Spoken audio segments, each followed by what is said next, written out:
News 18 India. Karnataka के कांग्रेस के पूर्व कार्यकारी अध्यक्ष रहे और वर्तमान के पीडब्ल्यूडी मिनिस्टर सतीश जारकीहोली हिंदू शब्द को गंदा कह चुके हैं। खड़गे साहब के बेटे क्या क्या बोल चुके हैं। इरेडिकेशन ऑफ सनातन धर्म एक बयान नहीं है, एक अभियान है। इरेडिकेशन ऑफ सनातन धर्म यानी हिंदू धर्म का समूल नाश केवल एक बयान नहीं है बल्कि एक अभियान है। इसने भारत को पिछली शताब्दी से लेकर इस शताब्दी तक भारत के समाज को भी नष्ट किया है, हमारे राष्ट्र को खंडित किया है और राष्ट्र के अंदर आतंकवाद और अपराध से लहूलुहान किया है। कर्नाटक में मंदिरों पर टैक्स, उससे पहले भी इस प्रकार की कई बातें आई हैं।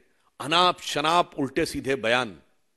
कर्नाटक के कांग्रेस के पूर्व कार्यकारी अध्यक्ष रहे और वर्तमान के पीडब्ल्यूडी मिनिस्टर सतीश जारकीहोली हिंदू शब्द को गंदा कह चुके हैं।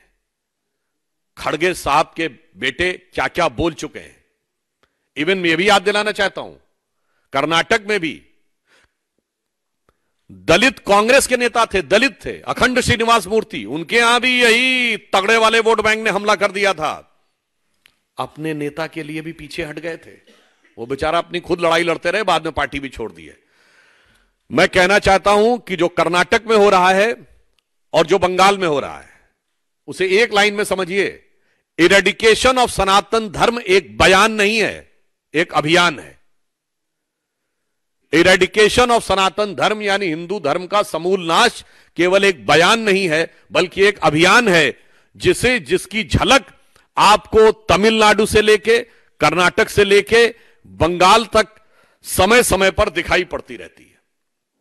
और मैं यह भी याद दिलाना चाहता हूं, बहुत से तकनीकी चीजों के बारे में बचाव लेने का प्रयास करते हैं हमारे कांग्रेस के मित्र। तो मैं बताना चाहता हूं कि जब मद्रास प्रेसिडेंसी का हिंदू इंडाउमेंट एक्ट आया था, हिंदू मंदिरों को अधिग्रहण करने का नेहरू जी के समय में, तो कोर्ट ने उसे खारिज कर दिया था और 2 बार कोर्ट ने खारिज किया, मगर इसके बावजूद कानून बनाकर उसे बनाया गया।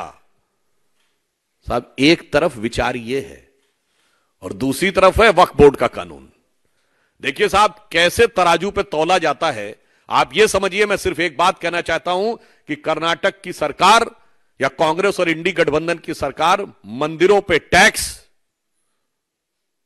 और दूसरों के लिए हज सब्सिडी, पुनः मैं कह रहा हूं, वो अब समाप्त हो गई, वो एक अलग विषय है।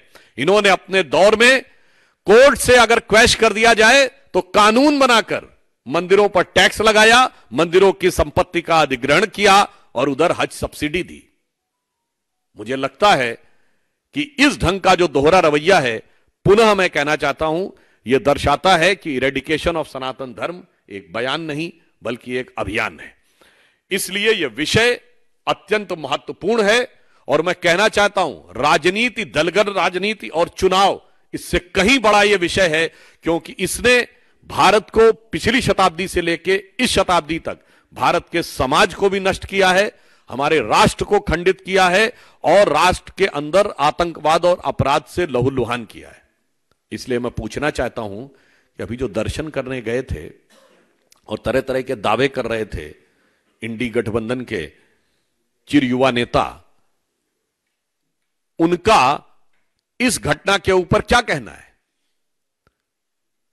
इस घटना के ऊपर जिस प्रकार का मौन उन्होंने धारण कर रखा है, बल्कि इसके विपरीत वो जिस प्रकार के टिप्पणी कर रहे हैं और सरकार जो कह रही है, इसे मैं गलती नहीं बल्कि यह अपराध कह रहा हूं।